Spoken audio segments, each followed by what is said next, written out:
Дай ссылку. Ничего. Якос.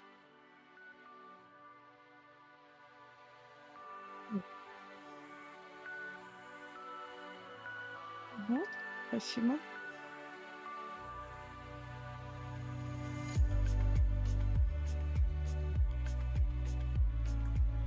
Залетает она такая и сразу дать ссылку.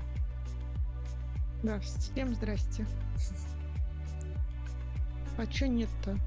Дай ссылку и все. Чем можно это без презентации просто дать ссылку. Типа того.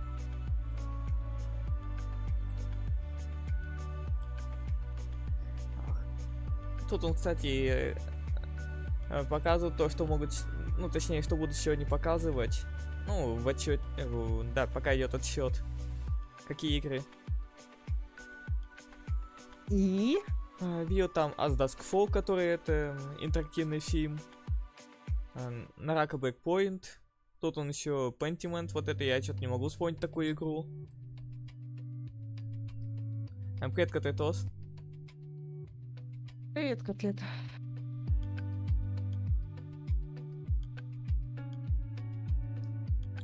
Но это у нас дополнение предыдущей презентации от Xbox, которая была. И сегодня, возможно, будут в основном геймплей показывать.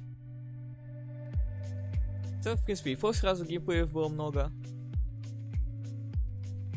Они изначально решили это перейти на такой формат. То, что меньше обычных трейлеров, а больше геймплея. Привет, Александр. Добрый вечер. Так, вот тут еще игра Ара. Я помню. Тогда это с названия еще угорнули. Ара. Типа как попугай Ара. Ну и как это... Лица нерусской национальности любят и говорить. Ара! Да-да, вот Никита там нормально изобразил. Да-да, грузины, во. Я просто... Вот не хотел ошибиться, да, в этот неловкий момент. Блин, ты то знаешь, как давно я киндера не ел? Я бы тоже не отказался. Магазин? Причем магазин? Ну идешь, покупаешь в магазине. Так все могут. А ты попробуй не покупай. Высадить яйцо. Не, ну вон шоколадное. котлетосы вон подари. 2 штуки. Ты надеешься на великий подарок? О, Майнкрафт покажет, который Legends. Котлетос, возможно, ты увидишь, как он наиграется.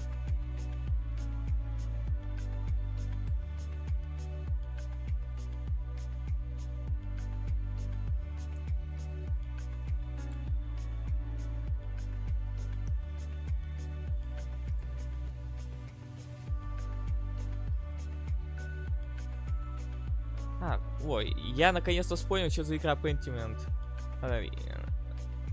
Наконец-то дошло. Это, блин, сюжетная история, блин, ну, в рисованном стиле. Блин, не знаю, как объяснить, да и из описания мало помню. Чё, Котлетос, ты зашел просто, чтобы похвастаться, что тебе 2 киндера подарили? Ну, Дискорд. Я видел, что ты кинул ссылку, я не могу сейчас. Окей. Где я буду? Везде? В игре.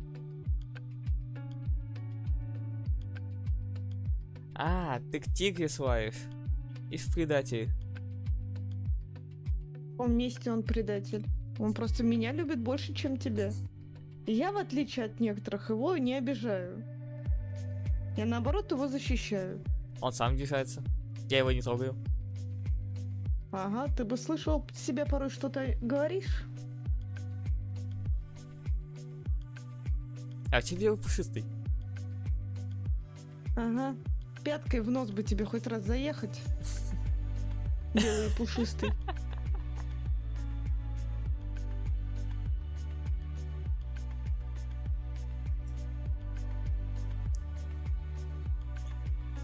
Александр, ты просто немного не в теме, имеется в виду колибри на канал.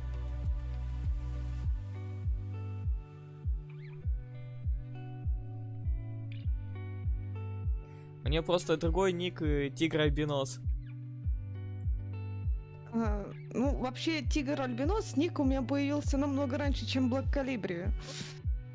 Потому что раньше я тусила только на ру серверах в играх, а потом решила поиграть в Лигу Легенд, и там оказалось, что нужно другой какой-то ник иметь. И Тигр Альбинос на английском звучало не очень, но зато Black Calibri звучит красиво.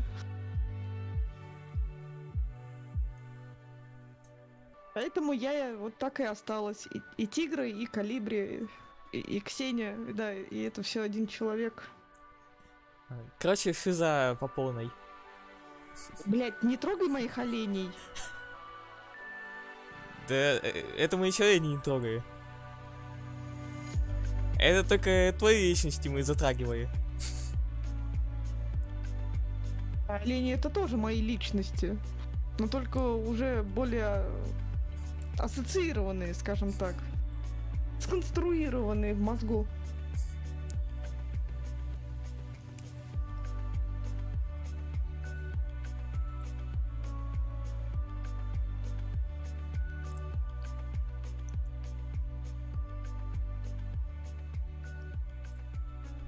Ладно, все, у нас начало презентации.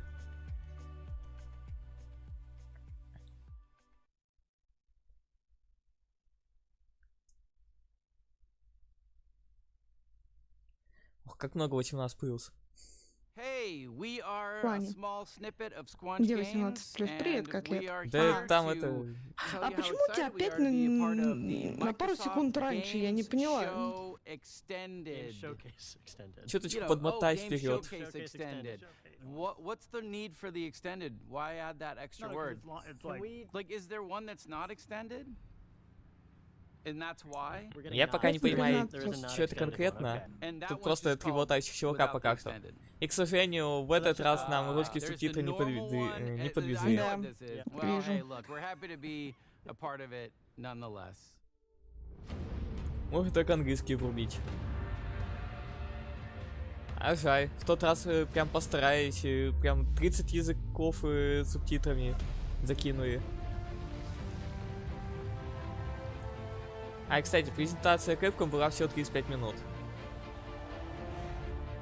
Да, я обратила внимание, что я даже уснуть не успел.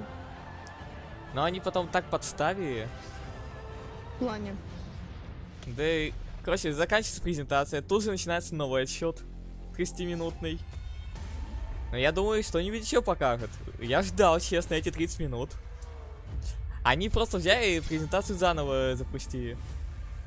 Как потом выяснилось, они так 3 раза свою презентацию показали.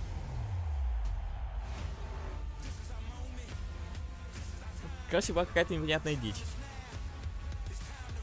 Ну, может, технические причины какие-то? Не знаю, или может они пытались охватить максимальную аудиторию по времени?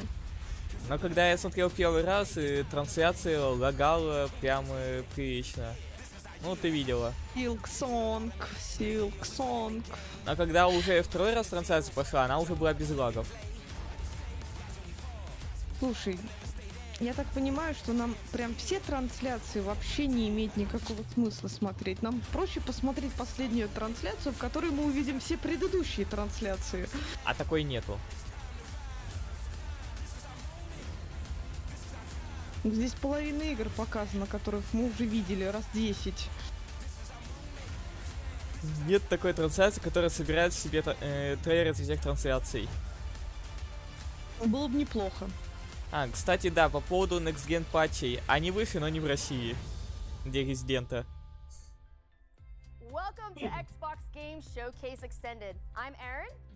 Ладно, самое важное секционки для себя увидела. Все остальное может подождать. Но я говорю, сегодня дополнение к предыдущей презентации. То есть могут показать те же самые игры, но, допустим, если в прошлый раз там показали только трейлер, то сегодня могут показать геймплей. И там это интервью с разработчиками. we've got Bethesda's own Pete Hines right here to tell us more. You'll hear from the renowned developers behind the Ну, brand короче, new Xbox franchise, по our поводу history untold. геймпати Dive into the Rock of резидентов. Blade Point with our partners at Да, они NetEase вот Games тогда and so much показали, more. вот, типа, мы сегодня уже выпускаем этот геймпатч. Но я потом еще почитал то, что вот как бы он типа вышел, но в России он так и не вышел. То есть ограничили нас в этом плане. Фанфест, Лос-Анджелес. Филя. Филя? Ну, Фил Спенсер. А.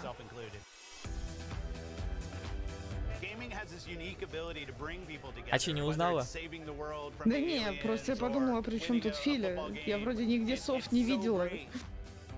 А потом только догнала, что ты о человеке. А я думал, ты вспомнил Филю из «Спокойной ночи, малыши». Ну он сова. Но я не его имела в виду, ладно. И, кстати, что-то, блин, прям много негатива по поводу Старфилда в инете. Уже игру это считают говном. Но дело в том, что ее преподносили так, будто бы, знаешь, это будет вот реально что-то некстгенное, вот прям вот совсем next Разве? Да. Вокруг нее столько таинственности, столько всего разного, интересного.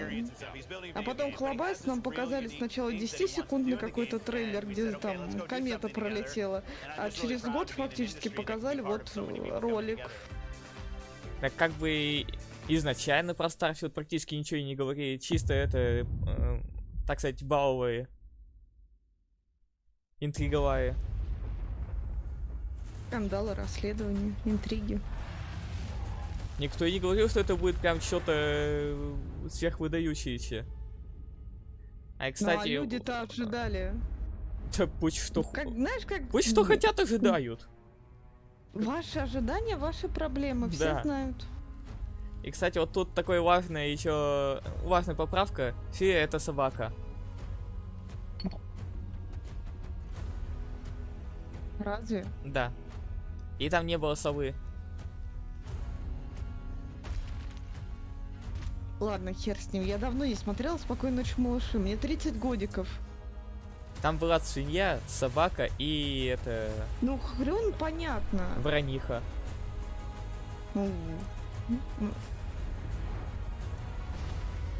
И понимаешь, я поправил человека, которому 36. Самой телепередаче лет 50. Ну, тоже верно. Я старую версию-то не видел. Волхейм в геймпас заносят. Осенью. А, не, погоди-ка. А, не, это весной 23-го. Это поздновато. А его заносят туда. И это выход из раннего доступа весной 23-го. Это выживач вот в викинговом сеттинге.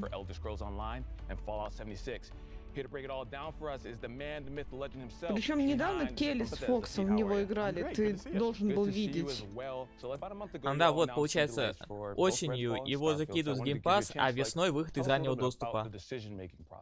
А, осенью? Look, with all the time that goes into a game, it would be foolish to rush it out the door before it's ready. I think we have continued to sort of examine how we think about. Просто я думаю в августе еще раз купить себе геймпас. Ну, если будет ключ, разумеется. Но понимаешь, что обычный месяц геймпаса стоит рублей 800. Знаю, я имею в виду, если будет ключ.